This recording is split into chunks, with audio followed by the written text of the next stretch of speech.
Dear students, welcome back. आज हम discuss कर रहे हैं नागालैंड पीएससी का एई का एक क्वेश्चन पेपर। ये एडवर्टाइजमेंट नंबर थी 0104। एडवर्टाइजमेंट की डेट थी वो थी 13 जनवरी 2023। जिसके क्वेश्चन पेपर हैं उसके दो पार्ट थे, पेपर 1 और पेपर 2। तो आज मैंने पेपर 2 लिया है डिस्कशन के लिए।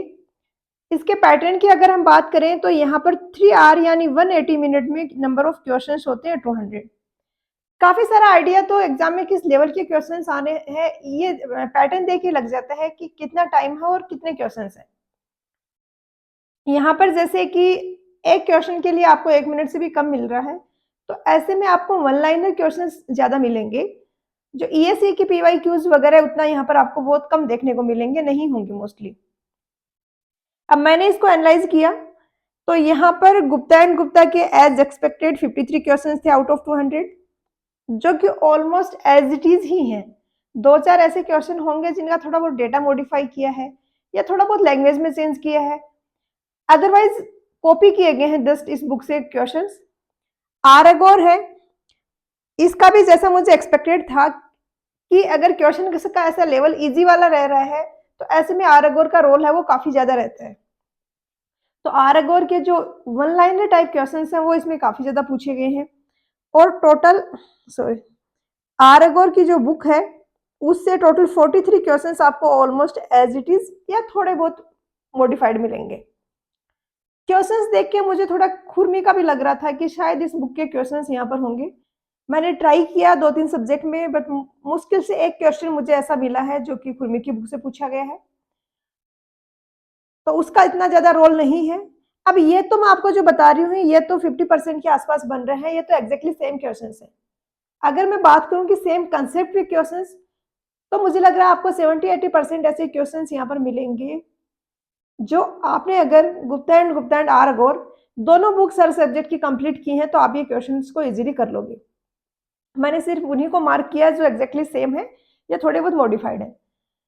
इसके अलावा जैसे कि सेम बेस्ड कंसेप्ट पे बेस्ड आपको काफी क्वेश्चंस मिलेंगे।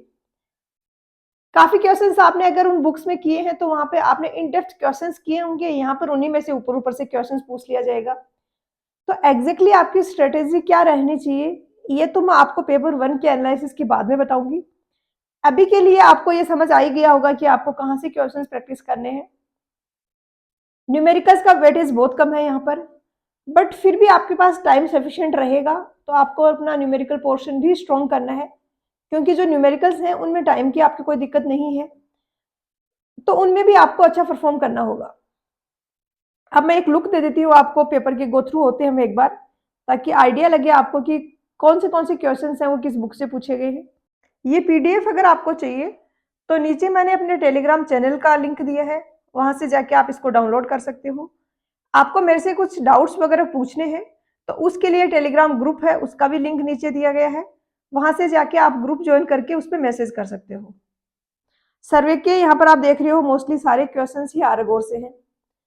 कोई बहुत ज्यादा टिपिकल क्वेश्चंस भी नहीं है, लेकिन फिर भी अगर आपने वो क्वेश्चंस पहले किए हैं, आपने वो बुक से गो थ्रू हुए हो, तो ऑब्वियसली आपका यहाँ पर स्कोर है वो इम्प्रूव तो होगा, फर्क तो दिखेगा उस चीज का। यहाँ पर आरगोर एंड गुप्ता के मिक्स टाइप क्वेश्चंस हैं।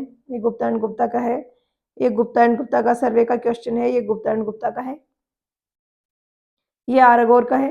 देन ये गुप्ता एंड गुप्ता के यहाँ पर कुछ क्वेश्चंस फ्लूड में है। इसके बाद सर्वे के आरगोर से काफी ज्यादा क्वेश्चंस हैं। कुछ ऐसे क्वेश्चंस हैं जो बिल्कुल बेसिक हैं, जिसके लिए तो आपने अगर फॉर्मूला बुक से फॉर्मूला भी पढ़े हैं तो भी आप कर लोगे, नहीं तो आपने अगर ये जो बुक्स में बता रही हूँ वो करी है तो भी आप बहुत इजीली कर लोगे उसको। ये मैंने यहाँ पर मार्क भी किया हुआ है नंबरिंग, ताकि आप अश्योर हो पाओ कि हाँ ठीक से मैंने एक्सप्लेन किया है, ठीक से मैंने करेक्ट डेटा आपको दिया है। यहाँ पर ये गुप्ता एंड गुप्ता के क्वेश्चंस हैं। यहाँ पर अगेन आपको क्वेश्चंस देखने को मिलेंगे गुप्ता एंड गुप्ता आरगोर। ये सर्वे के क्वेश्चंस हैं, यहाँ पर ये सर्वे का क्वेश्चन है। जैसे यही क्वेश्चन सिर्फ डेटा मॉडिफाइड है और एग्जैक्टली सेम क्वेश्चन आपको गुप्ता एंड गुप्ता में ये क्वेश्चन नंबर पे मिलेगा। ये वाला क्वेश्चन है, अच्छा है, कंसेप्चुअल क्वेश्चन है। इसके बाद यहाँ पर गुप्ता एंड गुप्ता के बहुत ज्यादा क्वेश्चन हैं। ये क्वेश्चन सारे as it is Gupta and Gupta से वर्ड टू वर्ड कॉपी किए गए हैं। ये जैसे ये वाला क्वेश्चन है, ये आर से वर्ड टू वर्ड कॉपी किए गए हैं। ये वाला क्वेश्चन है, ये सिर्फ कंसेप्ट से नहीं हो पाते, आपको वो प्रॉपर डेटा याद रखना होगा। और डेटा याद आप कितना रखोगे, अगर आप गुप्ता एंड आर का जो कर कंप्लीट कर लेते हो, उसमें जितना डेटा रिक्वायर्ड है ना, उतना याद रख लोगे, आपके लिए मोर देन एनफ है। इसके बाद ये हार्डलिक रेडियस का बिल्कुल बेसिक सा क्वेश्चन है। क्वेश्चंस का लेवल नो डाउट बहुत इजी है, लेकिन फिर कट ऑफ उसी हिसाब से हाई जाएगी। बाकी जो इजी वाले क्वेश्चन है, हार्डलिक रेडियस क्या होता है, बहुत बेसिक सा कोई क्वेश्चन पूछ लिया, तो ये तो कोई भी कर लेगा, यहाँ पर आपको कोई लीड नहीं मिलेगी। अब जैसे ये डेटा यहाँ पर पूछा गया, minimum width of national highway, तो इस टाइप के डेटा बेस्ड क्वेश्चंस में आपकी परफॉर्मेंस जरूर इंप्रूव होगी अगर आपने आर एंड गुप्ता कंप्लीट करी है तो। ये देन यहाँ पे क्वेश्चंस हैं, यहाँ पर क्वेश्चंस थोड़े मुझे इन बुक से कम लगे, अब मैं नहीं आइडेंटिफाई कर पा रही हूँ अभी इनके सोर्सेज, हालांकि मैं कंफर्म हुई है तो कि ऑफलाइन एग्जाम है तो क्वेश्चंस कहीं ना कहीं से कॉपी किए हैं, क्वेश्चंस फ्रेम नहीं किए जाते हैं। तो ये जो क्वेश्चंस बच रहे हैं, जैसे यहाँ पे काफी सारे क्वेश्चंस हैं जिसका नहीं पता चल पाया कहाँ से पूछे गए हैं, तो इनका भी मैं कोशिश करूंगी, थोड़े टाइम मिलता है मुझे और तो आइडेंटिफाई करने का। बट अभी के लिए मैं पेपर 2 का भी एनालिसिस करती हूँ और जल्दी से एक बहुत ही अच्छा सा स्ट्रेटेजी वीडियो आपके लिए बनाऊंगी। उसके बाद अगर टाइम मिलता है तो हम ये सारी चीजें देखेंगे।